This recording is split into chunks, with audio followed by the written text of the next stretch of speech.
ஒரு குட்டி கதை சொல்லிட்டா. இந்த வன்னி மண்ணில் அதுக்கு முன்னாடி நம்ம தலையை பார்த்தீங்கல்ல, தலையை குளிச்சா மண்டை பறந்து விரிஞ்சிக்குதுப்பா. என்ன நான் செய்யறது? ரொம்ப நாளாக ஒரு நல்ல உணவகத்தில் உட்காந்து நல்ல ருசியான உணவை சாப்பிடணும் அப்படின்னு யோசிச்சே இருந்தேன். அப்போதான் சொன்னாங்க, இங்கே வன்னி உணவகம் அப்படியே ஒன்று இருக்குது, அங்கே போங்க அப்படின்னாங்க. எனது வன்னி உணவகமா? அதாவது ஹோட்டல் வன்னி இன். இது வவுனியாலையும் யாழ்ப்பாணத்துலையும் இருக்குது போல. இன்னைக்காவது நல்லா ருசியான சாப்பாடு கிடைக்குதான்னு பார்ப்போம் அப்படின்னு மனசுக்கு நினச்சிக்கிட்டே போனேன். கோயிலுக்கு போற மாதிரி வேட்டியெல்லாம் கட்டிக்கிட்டு உள்ள போனா, என்னையா இது, ஏதாவது கல்யாண விருந்துக்கு வந்துட்டோமா? வித்தியாசமா இருக்குது. இதுவா உணவகம்? இதுவும் உணவகம் தான், மேலேயும் இருக்குது அப்படின்னு சொல்லி நம்மள மேல அமிச்சாங்க. மேல போய் உள்ள திறந்து பார்த்தா பாபிலோனின் தொங்கும் தோட்டம் தான் கேள்விப்பட்டிருக்கேன். இது என்ன உணவகத்துக்குள்ள தொங்கும் ஊதாப்பூக்களின் கூட்டம்.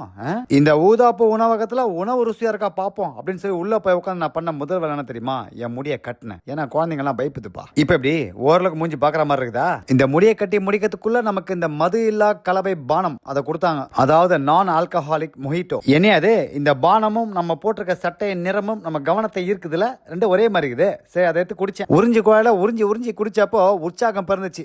நல்லா இருந்துச்சுப்பா. ஆரம்பமே அட்டகாசமா இருந்தது. சரி, உணவு பட்டியல் என்னென்ன உணவு இருக்கு அப்படின்னு சொல்லி திறந்து பார்த்தேன். எல்லாமே வச்சிருந்தாங்கப்பா. வகை வகையான உணவு வகைகள் இந்த உணவு பட்டியல் இருந்துச்சு. அதுல ஒரு சில விஷயங்களை சொல்லிட்டு காத்துட்டு இருந்தேன். கொஞ்ச நேரத்துல ஒண்ணு வந்துச்சு பாருங்க.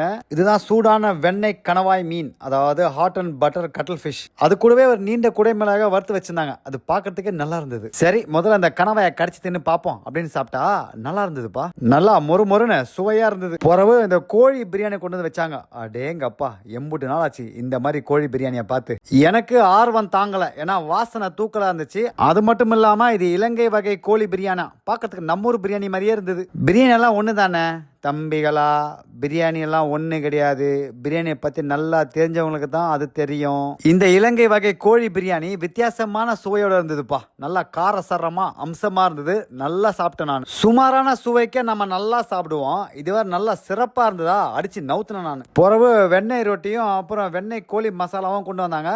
இதுவும் இலங்கை வகை அப்படின்னாங்க. சரி, இதையும் சாப்பிட்டு பார்ப்போம் அப்படின்னு சாப்பிட்டேன். நல்ல சுவை. வழக்கமா இந்த வெண்ணெய் கோழி மசாலால கொஞ்சம் சீனி அதிகமா போட்டுருவாங்க. நம்ம கொஞ்சம் தித்திப்பு பிடிக்காது. ஆனா இதுல அந்த அளவுக்கு சீனி இல்ல, கொஞ்சம் கம்மியா இருந்தது. சுவையும் நல்லா இருந்தது. ரொம்ப நாள் கழிச்சு வயிறும் மனசும் நிறைகிற மாதிரி உட்காந்து நிறைய சாப்பிட்டேன். அற்புதமா இருந்தா போல. அங்க உட்காந்து சாப்பிட்டு அங்க இருக்கிற வேலை பார்க்கணும் நம்ம ரசிகர்களாம் அவங்க கூட இந்த புகைப்படம் எடுத்துக்கிட்டு அங்க இருந்து கிளம்பிட்டேன்.